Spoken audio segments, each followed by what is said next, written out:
Thank you very much. We're here with Andreas Recalde, independent consultant. And Andreas, I wanted to start off by saying, well, first of all, what are you going to be presenting at the Discoveries Mining Conference? Well, this is for me an excellent opportunity to share about my last 6 years of experience dealing with ejidos and social license to operate in Mexico.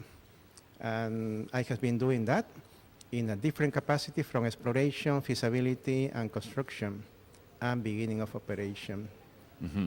Yes, I mean, you are, of course, more a specialist in the whole social, the CSR services, an expert in that type of thing, dealing with communities. You are not on the geological side and whatnot. So you must have a very special relationship with certain stakeholders.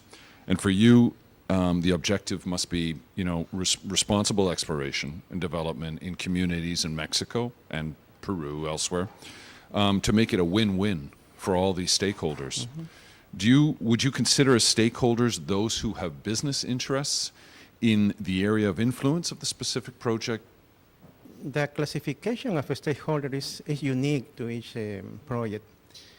Basically depends who has an expectation over the development of the project to have a benefit or something that they would like to influence the project to change or to do in certain ways. It's at a certain point very subjective. A stakeholder is a special category of group of people, not one people or two people, it's a group. That as a group they have an expectation that the project brings either a benefit or a behavior that they don't be damaged. And the stakeholder is not just a business, it's anybody around, and not only around, but related to the project that may have a situation with the project that they would like to influence. It's not just geographical location, it's expectation and where they are around the project. What is one or more of the important lessons that you could bring to Mexico from your involvement with, large corporations, other mining companies, and of course, global development, NGOs? What have you learned? Well, NGOs are not necessarily the stakeholders.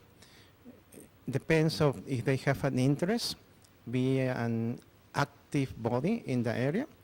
Most of the time they don't do that, but when they believe that there is a community or communities that are going to be negatively affected by the project, they would like to play the role of advocates. And at a certain point, that's fair. But the situation becomes a little complicated when the NGO decides to extend, on behalf of the local people, agendas that are beyond the local expectation from local communities. No? That's something that needs to be dealt with care. You mean when the NGOs try to speak on behalf of the community without consulting them beforehand? They always consult, but they perhaps extend the message to other topics that are not necessarily in the best interest of the communities. No? And again, I don't want to say that as a civil society organization, NGOs plays a role, but sometimes they overextend that role, misrepresenting sometimes the communities. Must be a balance. No? I love to work with NGOs. I have been working with NGOs for many years before coming to the mining sector, but I will never like to misrepresent who is asking me for assistance in talk to companies. No? Paying attention to social practices costs money. Can you put into perspective how attention to social practices can be measured in added value to a mining project?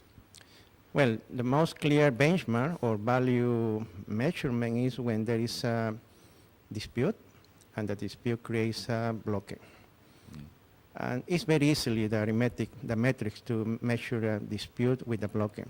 How many days are you losing of operation, drilling? How many of your contractors are charging you daily for not working? And it's cost. It's a significant cost. And the value of the shares?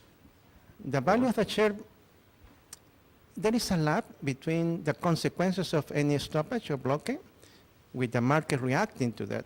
Usually when it's very, very short duration, the market don't notice that.